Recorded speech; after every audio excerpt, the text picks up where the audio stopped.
So our next presenter tonight, Taylor Lundeen, will be speaking on analysis of wildfire vulnerability and its impacts on future development in San Diego County.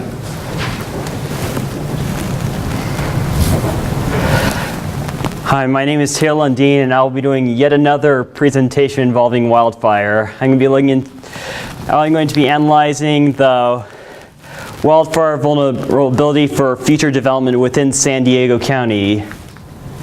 So within the western U.S., as you probably know, there's been extensive development taking place, and this is due to a combination of large population growth with a lot of in-migration, and also a lot of that development is in low-density form, and as I'm sure Mike O'Brien is aware, you combine those factors, you get a lot more land being taken up by development, which means even with wildfire risk, if it stays the same, you'll have a lot more property damage due to wildfire just because so much more land is being taken up by developed. And also, since it's in low density form, that means there's going to be a lot of vegetation in between the house which can act as fuel for the fires. So I just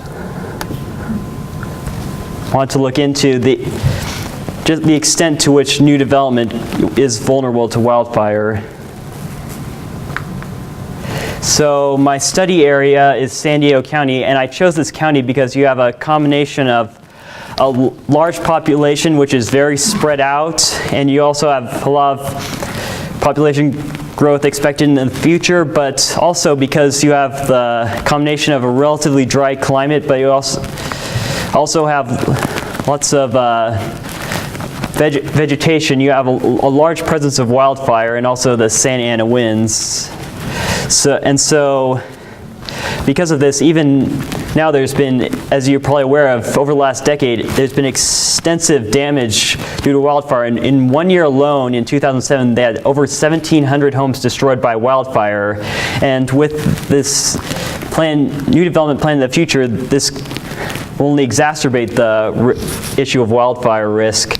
And so San Diego County, as you're probably aware, it's on the southwest corner of California within the Southern California Metroplex.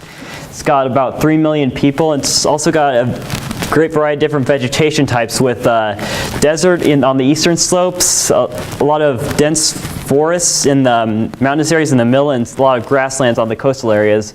And basically this whole flat western section of the county is pretty much already developed. So for my analysis, there are two main steps. First, I looked to create a fire risk model in order to compare with projections for where new development was expected to take place, to look into the fire risk for those areas. And so for my model, I created my own fire risk index, which was projected burn severity divided by the mean fire interval. So it's a combination of how often the fires burn there and how severe they tend to be. And then, so obviously I want to model fire risk for all land in the county. And for projecting burn intensity, I did burn intensity based on the difference normalized burn ratio, or DNBR. As you're probably familiar, it's by taking the normalized burn ratio, which emphasizes the spectral response of wildfire impacted vegetation, and you take the pre-fire normalized burn ratio and subtract it with the post-fire normalized burn ratio to control for the effect of the pre-fire vegetation characteristics. And so also, since my model needed to project burn intensity, that was a separate part. My burn intensity model, I looked for variables in order to project it based on, and I chose the variables of vegetation type and slope, and that's because from the previous some previous research I looked at, they found that the two most accurate predictors of burn intensity from a study of a wildfire in South Dakota were stand density index and slope. And since I didn't have data for stand density index, as you probably don't know, it's basically the amount of space in the woods which is taken up by the main part of the tree stand.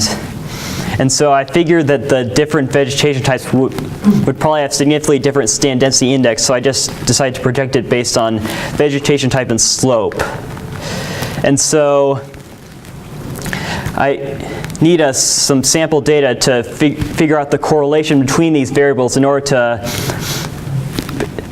have some basis for how I want to project burn intensity based on these variables. So I got data for all the wildfires that occurred within the county between the years of 2002 and 2011. And it's this whole area, as you can see, it's the fire, just in 9 years, the wildfires burned a huge area, just to show how big of an issue wildfires within the county. And so my data sources, I use 3 main data sources: the Landfire database, the MTBS, or Monitoring Trends and Burn Severity database, and the SandGIS database. The Landfire and MTBS database are run by various government agencies, and the SandGIS database is from the county government. And so the MTBS database is where I got all the burn severity data. The Landfire database is where I got the vegetation type, slope, and mean fire interval data. And the SandGIS database is where I got the current and future land use data. And so for my analysis, in order to correlate these 3 variables within the sample fires, I decided for my statistical analysis to use a series of different ordinary least squares regression procedures within the extent of each vegetation type. And I start out with about 17 different vegetation types, but I only included ones where there's a significant presence of that vegetation type within the extent of the fire, so I ended up with about 10. And the reason I chose a series of different ordinary least squares regression procedures is because there wasn't really one type of statistical analysis which worked well with correlating both categorical and quantitative data, which I had both. So I figured the ordinary least squares regression procedures can correlate the quantitative variables, the slope and burn intensity, while using different ordinary least squares regression procedures accounts for the categorical difference in the vegetation type. And so since I couldn't do ordinary least squares regression with every single pixel, because there's hundreds of thousands of pixels within those fires, I decided to create a series of sample points. I did 100 points for each vegetation type, totaling 1,000 points. I also calculated the portion of land burned for fires of each year, and use those to determine how many sample points would be assigned to the fires of each year. So each point was assigned to a vegetation type and a year which the fire took place, and so I extracted the data for the fires of that year, along with the slope variables to that point. So obviously the years that had more burning had a larger proportion of sample points assigned to that year.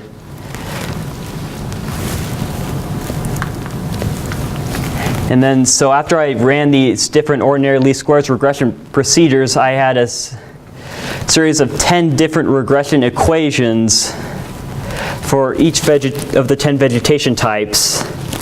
And from this, I could plug in these regression equations in order to project the burn intensity for all the land of that vegetation type. And so in order to plug in all these different equations, so it would plug in all the equations for the land of each vegetation type, I used a complex con statements, because you can plug it, because you can expand those con statements and put in multiple equations. And so for my results, as you can see, on the left here is the projected burn intensity. On the right, this is overlaid with a mean fire interval. This is my fire risk index, and there was far greater fire risk in the mountainous areas in the middle of the county. not to say that some of these greener areas don't have any wildfires.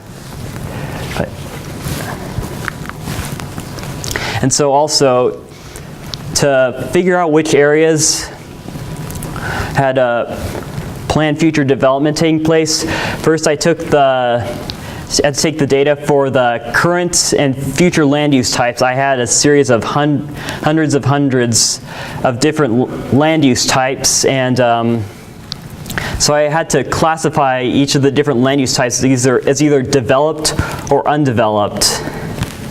And for my classification, I based this on whether I felt it was a type of development that would be vulnerable to wildfire. So for my classification, I didn't include roads and highways. And so then, once I had each of the land use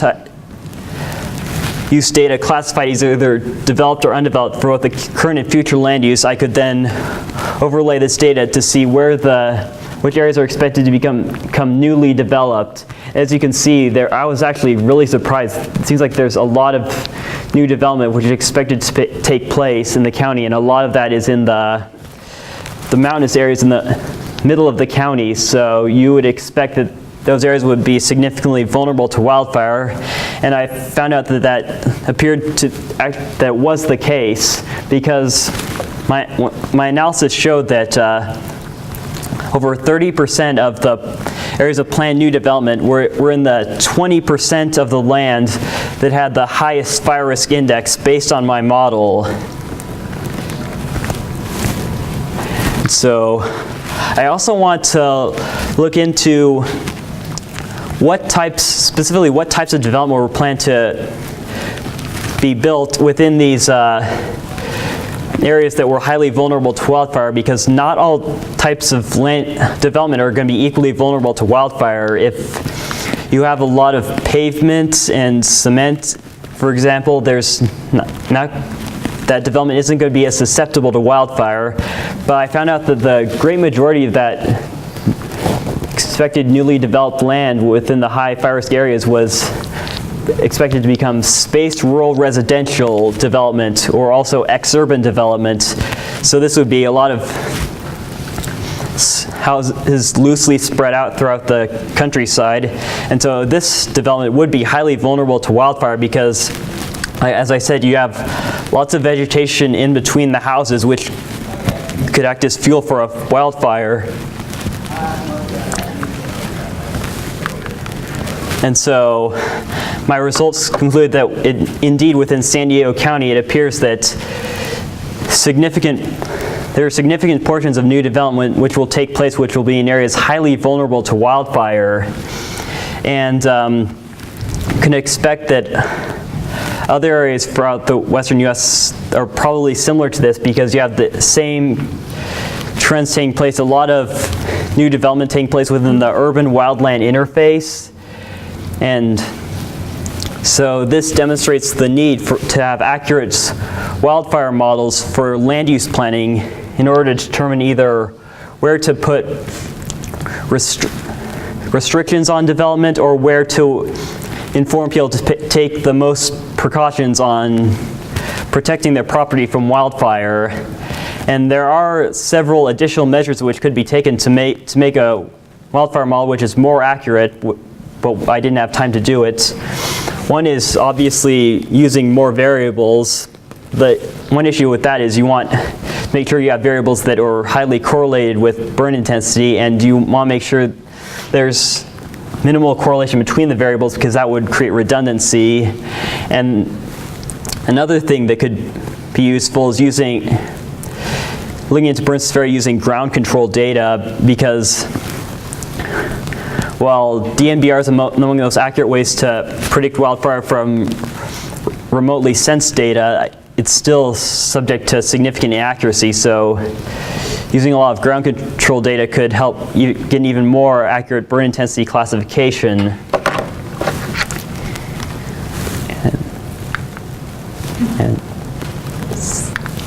And also I would like to thank Iris Patton and Wim Van Leeuwen for helping me come up with my project idea. And here are my sources. Any questions?